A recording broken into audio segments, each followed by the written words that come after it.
Salut, bienvenue sur la chaîne Storeman. Alors aujourd'hui on va voir pour faire l'entretien de cette grosse disqueuse. Alors oui, je sais, j'ai déjà fait une vidéo pour faire un entretien sur une disqueuse, mais ici c'est pas exactement la même chose et ça vaut la peine de découvrir la différence. Allez, on se retrouve sur ma table. Donc tu vois ici, on est sur un modèle un peu plus gros que ce que je t'avais présenté dans la vidéo précédente qui s'affichera quelque part ici au-dessus à droite.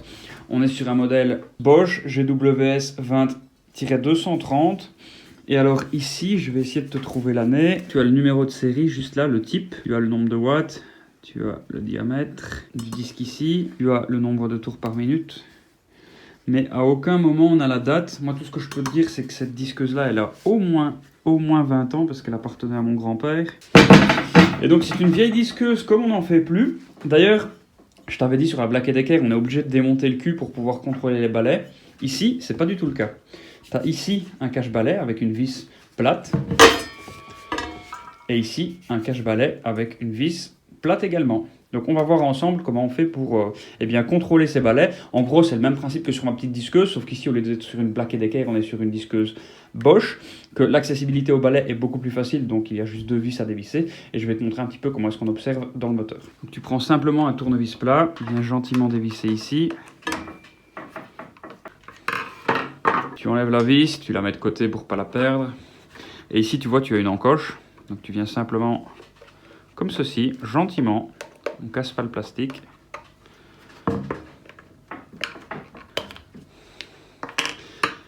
Tu vois comme c'est dégueulasse. Toute cette crasse-là, si tu la souffles pas, elle va directement dans le moteur. Il y a même un risque qu'elle aille entre le collecteur et les balais, et donc que ça griffe tout ton moteur. Pareil de l'autre côté. Tu vois, le balai ne bouge même pas. On peut tirer dessus. Ça, c'est ce qui nous sert de ressort de balai. Donc, c'est lui qui vient appuyer contre le balai ici. Donc, il se met bien au milieu. C'est pour ça que, si tu regardes bien, tu as une encoche dans le balai. Mais le balai, à la main, j'arrive même pas à le soulever. Donc, il faut vraiment forcer pour soulever le balai, tellement il est coincé avec l'afflux de crasse qu'il y a ici. Donc, mets ton compresseur à fond et tu souffles ta disqueuse. Regarde bien la crasse qui va sortir.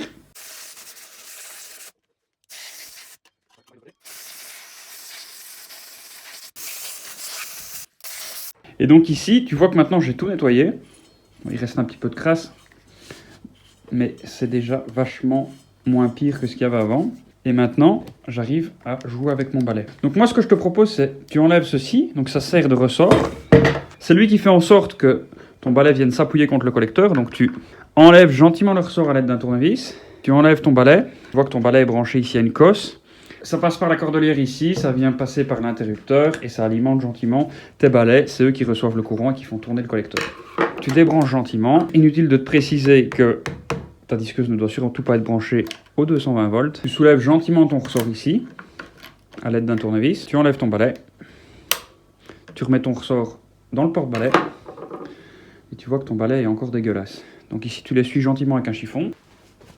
Tu vérifies que ton balai s'use convenablement, qu'il ne soit pas usé de façon biseautée, qu'il ne soit pas usé de cette façon-là, qu'il s'use bien droit. Tu enlèves la crasse qui reste sur le balai. Tu vérifies qu'il est convenable. Au niveau de la longueur, ici, on est sur un balai qui fait environ 2,5 cm de longueur, donc c'est déjà correct.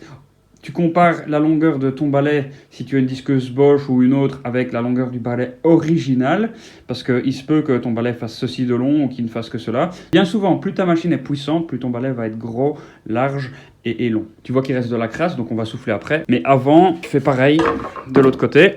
Balai ou charbon, c'est la même chose. Ça s'appelle un balai, ça s'appelle un charbon, peu importe. Déboîte le ressort gentiment. Tu remets ton ressort et tu enlèves ton balai. Tu vois qu'il est toujours aussi dégueulasse. Tu l'essuies convenablement et tu vérifies qu'il ne soit pas abîmé, qu'il ne soit pas cassé, qu'il ne soit pas biseauté. Et alors, si tu regardes bien, si tu as un bon œil, tu vois qu'en fait ici, si ça forme un rectangle, ça descend, ça reforme un rectangle et puis ça redescend. Pourquoi? Eh bien, tu as remarqué que le ressort, en fait, il vient appuyer ici au milieu. La zone ici au milieu est un peu plus renforcée puisque c'est là où le ressort appuie dessus pour faire pression sur le collecteur de l'induit. Donc là, tu recommences l'étape.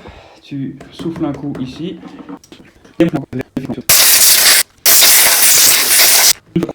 Et tu regardes l'état de ton collecteur. S'il n'est pas brûlé, si le collecteur ne se soulève pas, si les lamelles ne se soulèvent pas ici, si tout a l'air correct.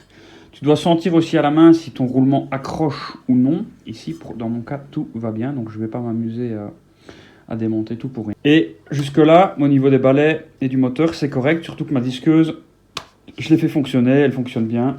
Donc maintenant, tu sais ce qu'il te reste à faire. Tu remontes gentiment.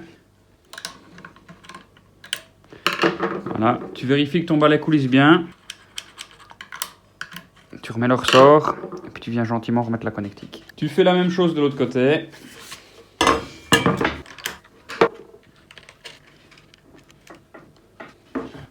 Et puis tu viens remettre le petit cache. Alors tu vois ici qu'il est un petit peu dégueu, donc tu nettoies. Inutile d'aller remettre de la crasse sur quelque chose de propre. Tu revisses gentiment, et tu fais pareil de l'autre côté. Je vais pas m'amuser à démonter l'interrupteur, c'est pas du tout l'objectif.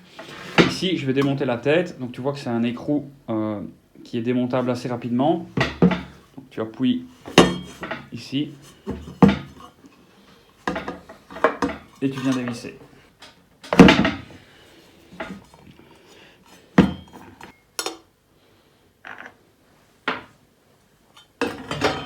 Tu remets toujours dans le sens auquel tu as démonté, donc l'écrou au-dessus, le disque et puis le sous-écrou en dessous.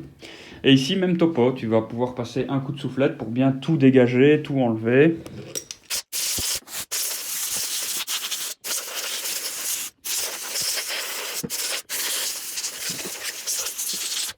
Bon, une fois que tu as dégagé la tête, tu vas pouvoir dévisser celle-ci.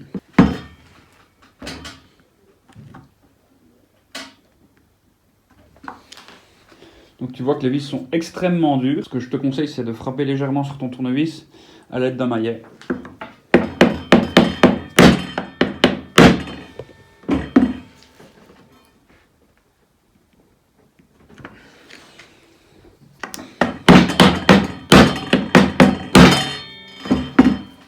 Et si tu n'y arrives pas, alors moi j'ai la chance, c'est que j'ai un tournevis à frapper aussi. Ça coûte une trentaine d'euros.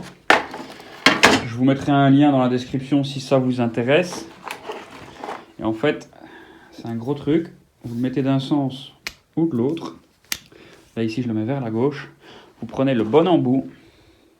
Et en fait, au moment où tu frappes, le tournevis va tourner.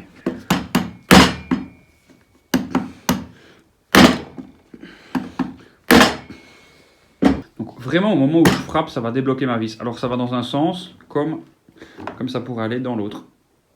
Tu vois, soit je le mets dans le sens vissé, soit je le mets dans le sens dévissé.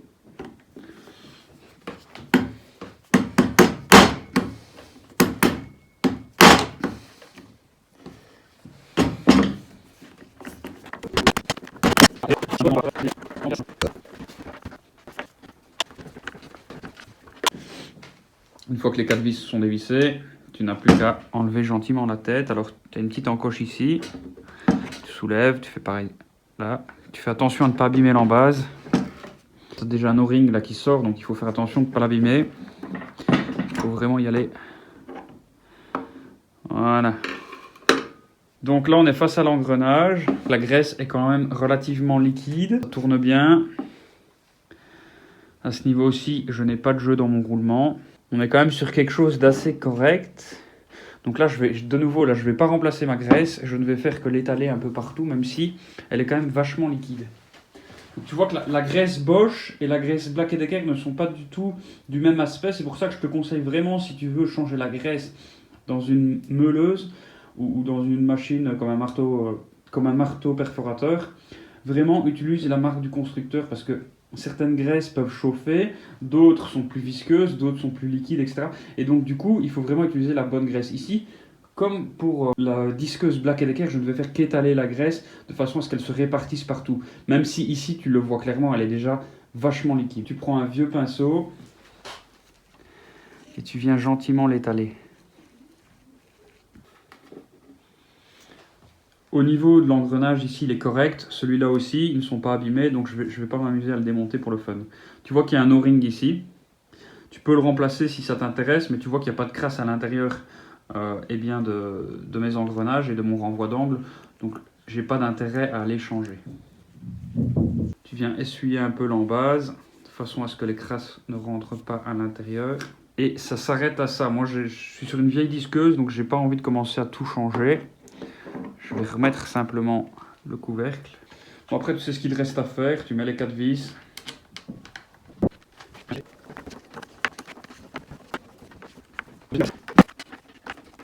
Venir donner un petit coup et être sûr de bien serrer parce que c'est quand même une grosse machine qui vibre énormément.